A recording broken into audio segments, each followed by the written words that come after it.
You ever get that feeling, that strange gap between the life you're actually living and the one you really truly dream of? Well, let's explore that. Let's talk about a story that might feel a little too familiar. So you wake up. It's the same room. And right on cue, the same thoughts start circling. You can feel that familiar weight settling in just like it did yesterday and the day before that. And look, on the surface, everything seems normal, fine. But deep down inside, there's this quiet whisper, right? A feeling you just can't shake, and you know it with a certainty that kind of chills you. This isn't the life you wanted. So, what does this life, this normal life, actually look like? Well, let's call it the portrait of survival. It's such a strange paradox, isn't it? I mean, your calendar is probably packed. Your to-do lists are a mile long. Your days are just busy, full of motion. But your heart, it feels strangely empty. And it becomes this cycle, You follow the routines. You answer to your responsibilities. You smile when you're supposed to smile. You maintain the appearance that everything is okay. It's like life on autopilot. And let's be honest with ourselves. That's not really living, is it? It's surviving.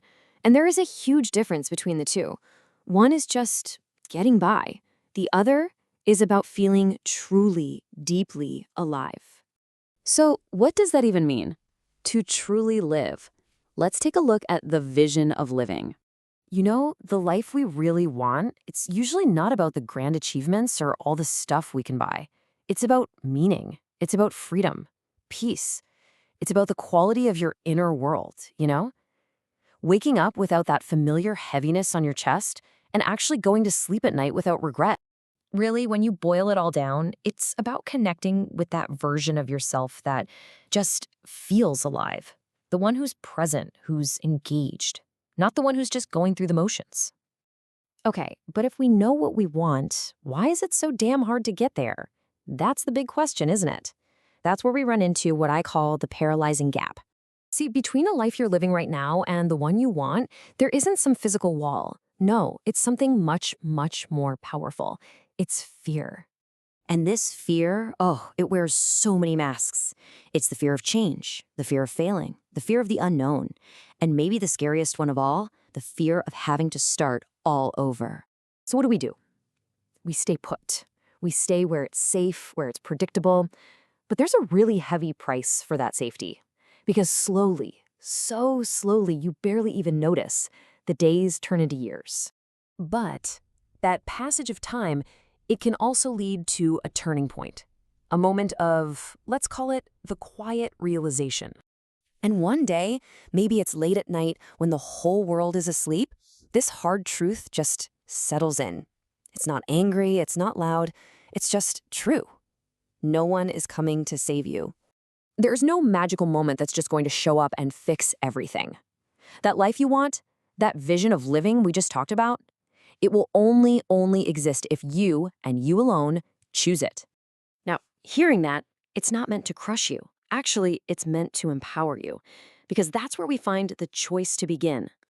See, real change almost never happens in one giant heroic leap. It starts with a whisper. It starts small. First, just awareness, simply noticing that gap with no judgment. Then, honesty, admitting to yourself what you really want, even if it feels completely impossible right now. And third, making a single decision. Just one. The decision to take one tiny step in a new direction. And you know what? If you make that one small decision, and then another one tomorrow, and another the day after that, your path starts to change. That destination, it's not some fantasy anymore. One day, you will wake up in a life that you chose. So this whole journey, this whole story, it really just boils down to one powerful question for you. Will you keep waiting, or will you begin today?